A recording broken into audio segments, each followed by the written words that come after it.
네 번째로 주 예수 그리스도의 사랑을 받는 성도는 복음 전파자와 동행을 해요. 복음 전파자와 하는 일에 또 함께 협력을 합니다. 복음 전파자는 우리 주 예수 그리스도께서 다녀가셨던 그 발자국을 밟고 갑니다. 우리 주 예수 그리스도께서 다녀가셨던 복음 전파의 발자국은 십자가 고난의 발자국이고 생명을 살리는 발자국이고 천국까지 가는 발자국이고 새 예루살렘을 입성할 수 있는 발자국입니다. 바울 사도가 1차 전도 여행을 할 때에 바울과 바나바 그리고 마가가 함께 했어요. 그렇지만 바울 사도의 복음 전파에 동행하는 것이 얼마나 힘들었던지 당시 젊었던 마가는 밤빌리아 버가라는 지방에 와서 그 힘든 것을 돌파하지 못하고 그만 집으로 돌아갔습니다. 왜냐하면 마가의 입장에서 보면 부유한 가정에서 태어났기 때문에 육체적인 어려움과 고난을 돌파할 수 있는 능력이 부족했기 때문입니다. 복음 전파자인 바울 사도가 나아가는 길은 십자의 길로서 늘 생명의 위협과 육체의 고난이 따랐습니다. 그 말씀이 사도행전 14장 1절부터 자세히 기록되어 있습니다. 함께 봅니다. 이에 이고니온에서 두 사도가 함께 유대인의 회당에 들어가 말하니 유대와 헬라의 허단가 믿더라.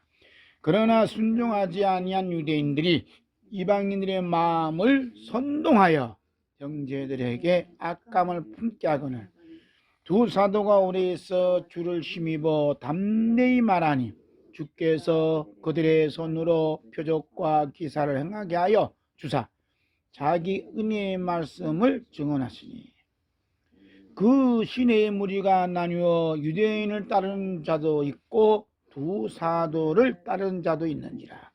이방인과 유대인과 그 관리들이 두 사도를 모욕하여 돌로 치려 달려드니 그들이 알고 도망하여 루가오니아의 성 루스드라와 더베와 그 근방으로 가서 거기서 복음을 전하니라. 아멘. 이때 바울사도와 함께 동행한 사도는 바나바였어요.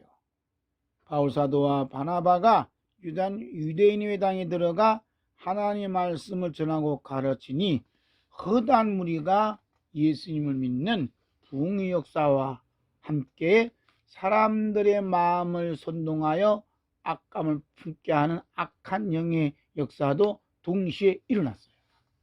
참 신기하지요? 말씀 보면 1절 하반절에 유대와 헬라의 허다한 무리가 믿더라. 그러나 2절 순종하지 아니한 유대인들이 이방인의 마음을 선동하여 형제들에게 악감을 품게 하거늘. 이게 무서운 거예요. 순종 아니한 유대인들, 이 순종하지 않은 유대인들은 어느 계통이냐? 가인의 계통이에요.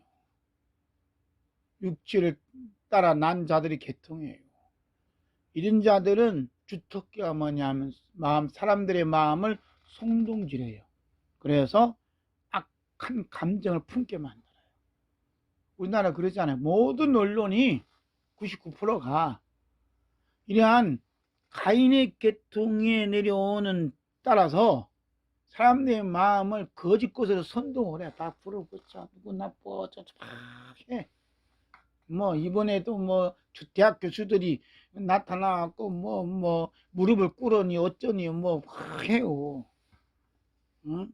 누구는 중국 가갖고 혼자 밥 먹고 그랬는데 그때는 아무 말 안 하고 어쩌고저쩌고 해요. 근데 요즘 대학 교수들 하는 행동을 보면 이상한 정신과 나는 사람들이. 그러니까 이게 중요한 게 뭐냐, 내가 지금 아벨의 계통으로 내려오냐 가인의 계통이 내려오냐 구약에, 이게 중요한 거. 육체를 따라 나느냐 성령을 따라 나느냐, 이 계통이 자기 어떠한 계열에 있는가 참 중요한 거예요.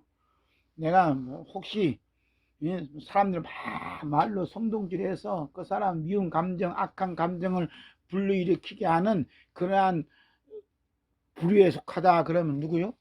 가인의 계통. 혈통을 난 자이기 때문에 육에서 난 것은 육이고 육의 생각은 사망이고 하나님 원수가 된다 해요. 무섭지 않아요? 내가 목사면 뭐고 내가 장로 권사면 뭐냐고. 사람들의 마음을 속노질해서 악한 감정을 품게 만들어서 분리시키고 싸움 붙이는 것이 어떻게 직분을 가진 자를 할 수 있느냐. 할 수 있겠지만 직분이 중요한 게 아니라 육체를 따라 난 자냐 성령을 따라 난 자냐 하는 게 참 중요해요. 성령을 따라 난 사도 바울은 우리 주 예수 그리스도의 힘을 입어서 더욱 담대히 하나님 말씀 복음을 전파했어요.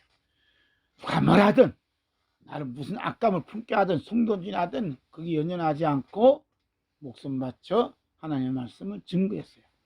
이때 우리 주 예수 그리스도께서 사도들의 손으로 표적과 기사를 행하게 하여 주셔서 주님이 은혜의 말씀을 증언하도록 더욱 크게 역사하셨어요.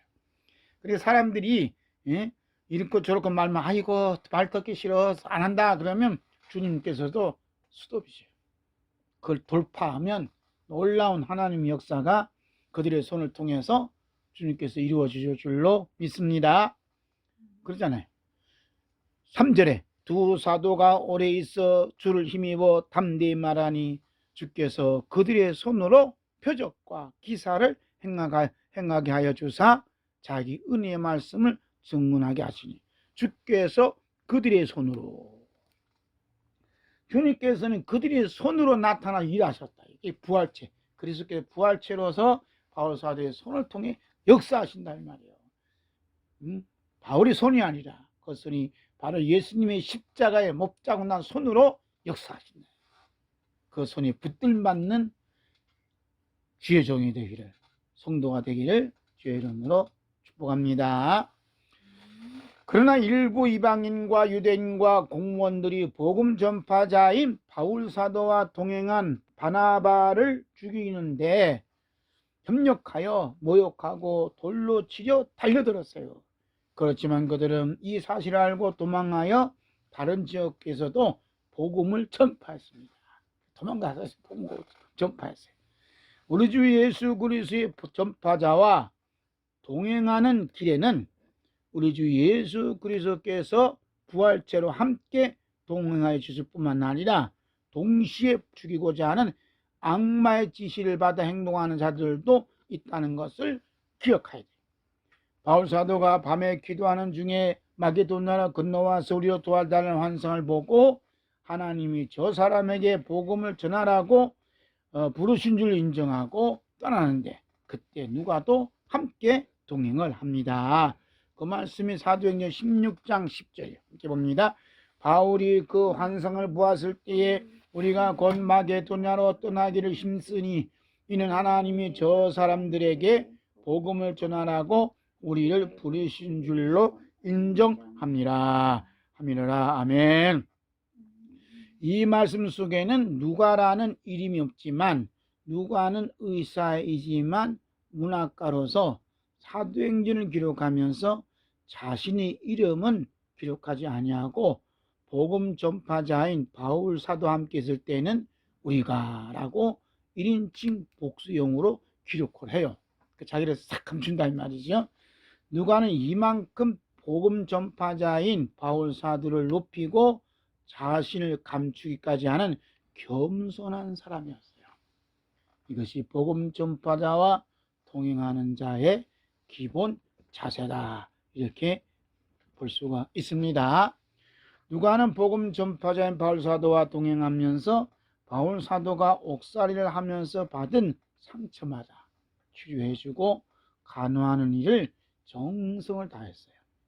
바울 사도는 유대인들에게 5번이나 39대 맞는 태형을 맞았어요.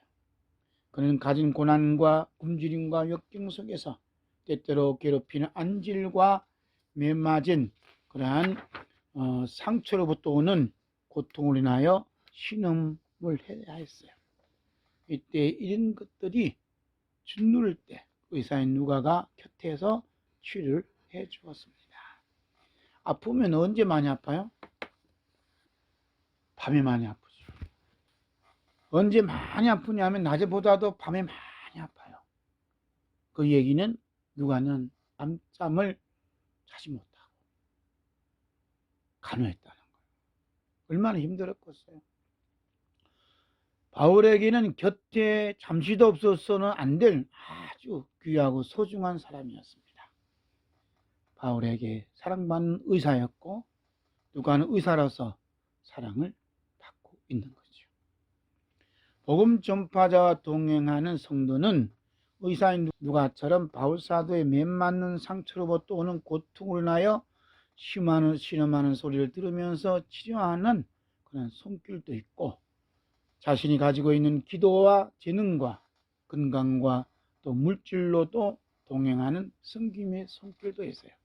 누가처럼 옆에서 섬기기도 하고 그다음 자기 자신의 건강과 재능과 여러 가지 있는 것으로도 복음 전파하는 자와 동행할 수 있습니다. 아멘.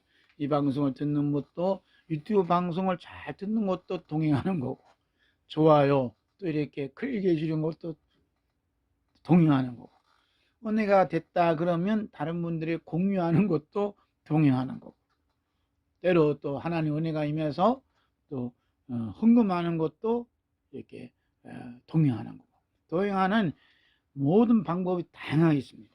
그 모든 것을 우리 주님께서 다 기억하시고 반드시 갚아주시는 은혜가 있게 될 줄로 믿습니다. 아멘.